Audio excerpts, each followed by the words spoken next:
देखिए, मैं सूबे कतलूनिया में रहता हूँ, जो स्पेन का बहुत बड़ा सूबा है। जिस तरह सिंध कराची का शहर है, इसी तरह ये बहुत बड़ा सूबा है। मैं इसके मुतालिक बात करूँगा। देखिए, इनकी जो पॉलिसीज़ है ना, बार्सिलोना के इमिग्रेंट्स के मुतालिक वो पूरी दुनिया के अंदर मशहूर है।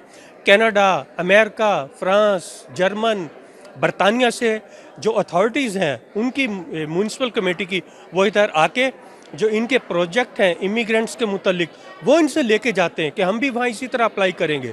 बाकी हम महाजिरीन हैं, बहुत सी चीज़ें ऐसी होती हैं कि जिसकी वजह से हम यहाँ पीछे रह जाते हैं, जो अपने मुल्क से लेके आते हैं।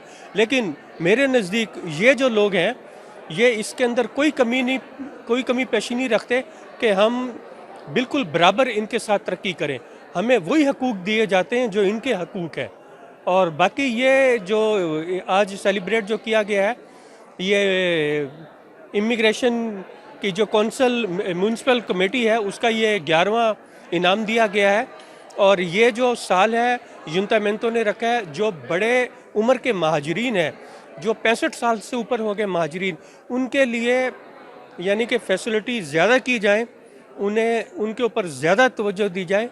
ये है इस साल के लिए प्रोग्राम इनका।